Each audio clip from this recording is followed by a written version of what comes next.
నానా? చిన్నగా ఉందా ఆటో? పెద్ద ఆటో కావాలా నీకు? ఇది వద్దా? ఇది ఆటోనే కదా. చిన్నగా ఉందా? అయ్యో, పెద్ద ఆటో కొనాలైతే. పెద్ద ఆటో కొనాలా? పింక్ కలర్ది కొనాలా? సరే, డాడీకి చెప్దాము కొనమని.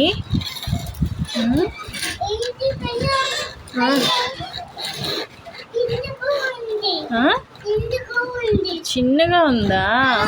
సరే, పెద్దది కొనుక్కుందాంలే. ఓకేనా? పెద్దది కొనుక్కుందామా? డబ్బులు లేవా? అయ్యో, డబ్బులు ఎక్కడుంటాయి? అక్కడ ఉంటాయా? తాత దగ్గర ఉంటాయా? అడుగుతావు మరి తాతకి డబ్బులు? అడుగుతావా తాతకి డబ్బులు?